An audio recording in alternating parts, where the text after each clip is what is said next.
Thank you for coming back and joining me so that we can see the confirmation from these cards.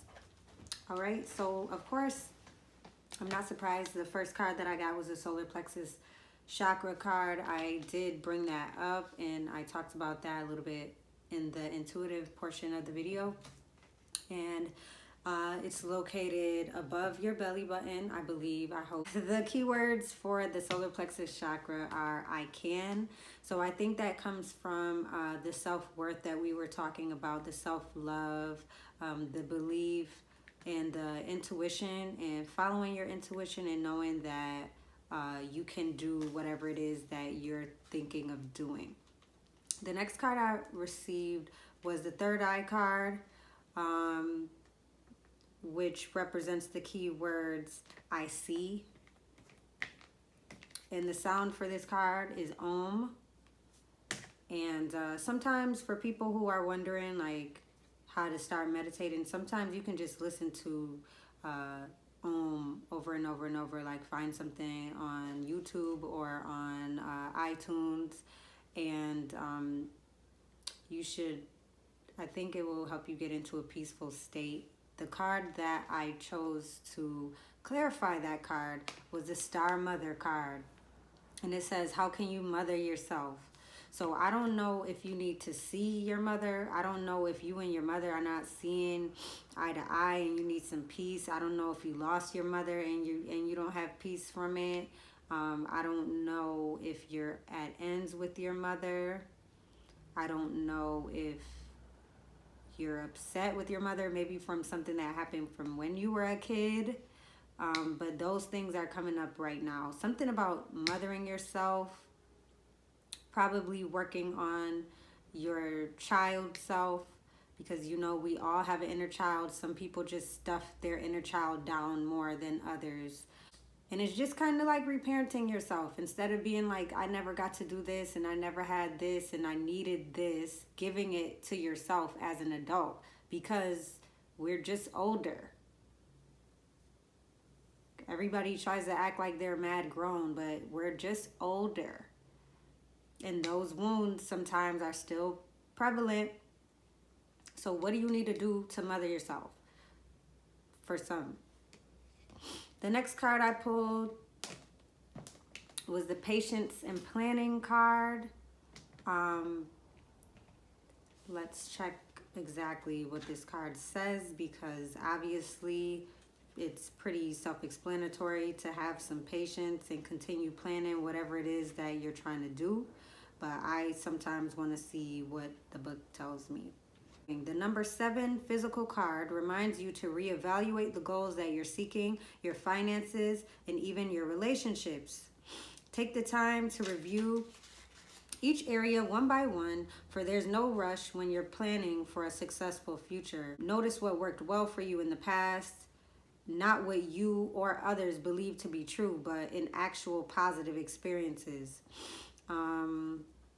While you're at this reflective stage, you can stand back and plan how you're going to handle potentially difficult, complex decisions and situations that may arise in the future. And I think that that goes back to what I was talking about with the Sankofa. Sometimes you've already gone through things before, and that is how you know that you can get through things again. Sometimes you've gone through worse things, so some things that arise are really nothing compared to what you've already gone through. And also, again, there's a lot of yellow for the solar plexus again. And just, I think, remembering that you can do it. And like bigging up yourself and empowering yourself. You know, not getting it from outside. And the card that I pulled to clarify that card is the initiation card, and we got this card last week. The rite of passage, you're going somewhere sacred. So it's kind of like you're planning to go somewhere, you're already going, it's already written that it's happening. Let's see what the number 7 is in spirituality, inner awareness, mastery, wisdom, insight, and success. So that inner awareness and insight goes along with the whole beginning part of inner knowing. All right, moving on. The next card is the Solitude card, which I said, like, I think that we need to just zip it and be with ourselves. Let's see what's going on here.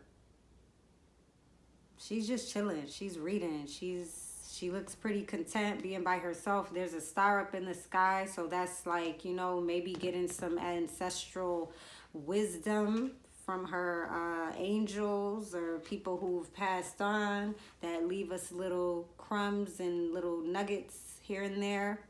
Sometimes we just know things. Sometimes we just realize things. We remember things. Things just come into our mind.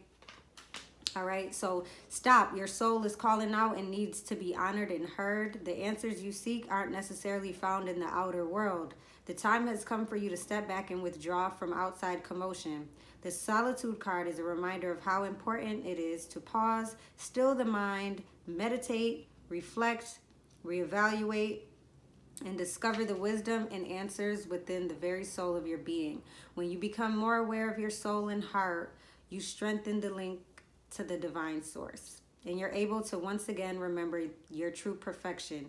Meet your soul halfway and schedule some alone time to commune with your soul, and also to give the power of spirit the opportunity to reinvigorate you with life force and vitality.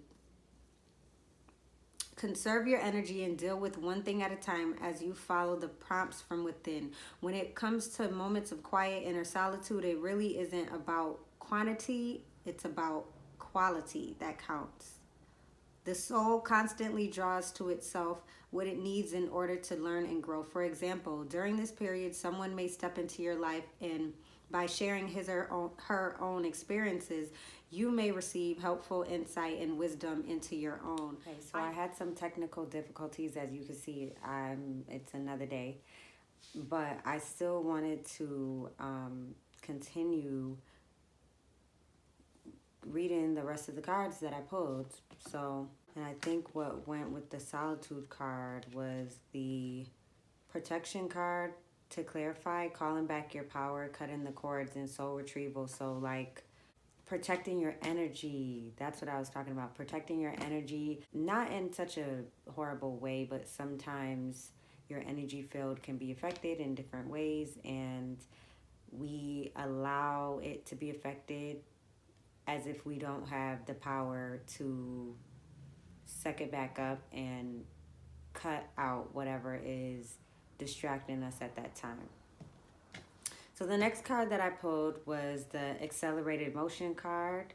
And when I see this card, then it makes me think of any people that we have that are no longer with us, our angels, our ancestors. The next card I pulled was the triumphant success card. And the cards that I had that clarified was the get grounded. And if you can, connecting with nature, if you're in a place where you can do that, everybody isn't. So ways to do that are meditating, or like I said, getting in with your gratitude, getting in with yourself. Just checking in with yourself, having some quiet time to yourself, just doing something by yourself, which goes back to the solitude card, you know, and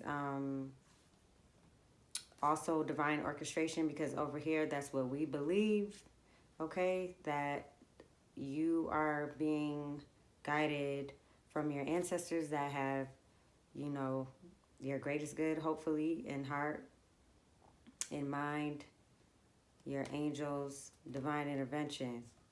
So with those two, getting in tune with the God within yourself, then you will have triumphant success. And that's the number one. So let me just look up real quick what the number one means. And I just felt like looking at this card, it's like the girl from Kill Bill. Like, you might have did everything. They might have tried to kill you, do all of that, bury you alive, but still you'll be triumphant.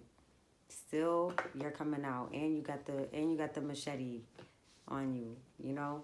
So number one is for beginnings, initiation, leadership, self, courage, and willpower. So it's just time. And the last card that we pulled is a card that I never pulled before, is the spiritual strength card. And there's so much green, so it just makes me think about your heart chakra. And giving all that love to yourself, I'm going to read from that card because I've never gotten it before. So the spiritual strength card. This card is coming forth to give encouragement and remind you that you have the inner strength to complete whatever you've been working on.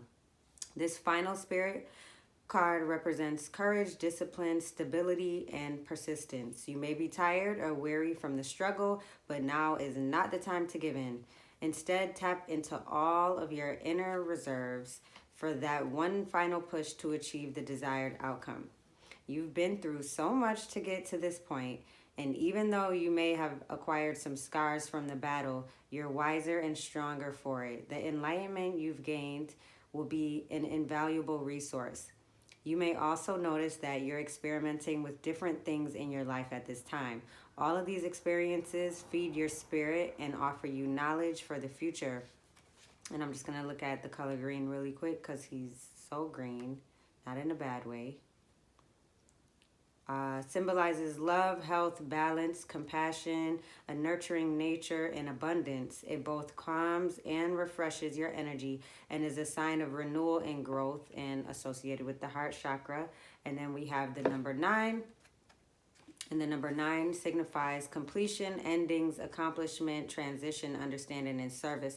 And the card that we had to clarify that card is the Akasha card. Your guidance is divinely guided. So, sometimes it doesn't feel like anything is going our way and everything is going wrong and everything like that. But then once we step back and whatever happens that we can't see that's going to happen, then we realize why certain things happen. And it may have been painful and we may have gotten buried alive and they tried to kill us and all that. But we're strong. Okay, so the last card that I got is the Chuen card from my favorite deck. And the qualities of that card are innocence, spontaneity, healing the inner child, artistry, humor, monkey, trickster, disruption, transparency, and the divine child. So that kind of reminded me of that. How can you mother yourself?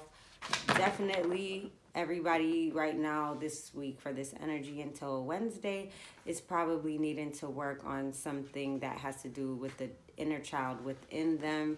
Some people tell me that they don't really understand that concept, and that's just the concept of we all have a child that lives inside us no matter how old we are. It's stored in our spirit, it's stored in our memories, it's stored in the way that we interact with the world and with other people, and whether something has been healed or not. Whether, sometimes people remember things from when they were little and they don't want to do certain things because it's like, oh, I know that a lot of us have deep wounds, inner child wounds that need to be looked at and need to be released and need to be forgiven and there are things that people just put down instead of paying attention, and it's not going to allow you to go forward. You're kind of always gonna have that stuff inside, if that makes any sense. So this is just teaching us as adults how to be a little bit more innocent and transparent, and that it'll help to have things not be able to hurt us and stick to that wound from when we were a child. And what I just got from this card is just for us to remember that there is a little innocent child inside before, everyone started telling you what was wrong with you as you became an adult. And this card wants you to remember to make time for joyful freedom and magic of play, whether you're playing with your kids or you're playing, doing something that you like to do, or just some fun, because we're always in our heads most of the time. So that's what this week is about. I hope it all comes together and makes sense because there's a day between both readings, but I just wanted to finish that.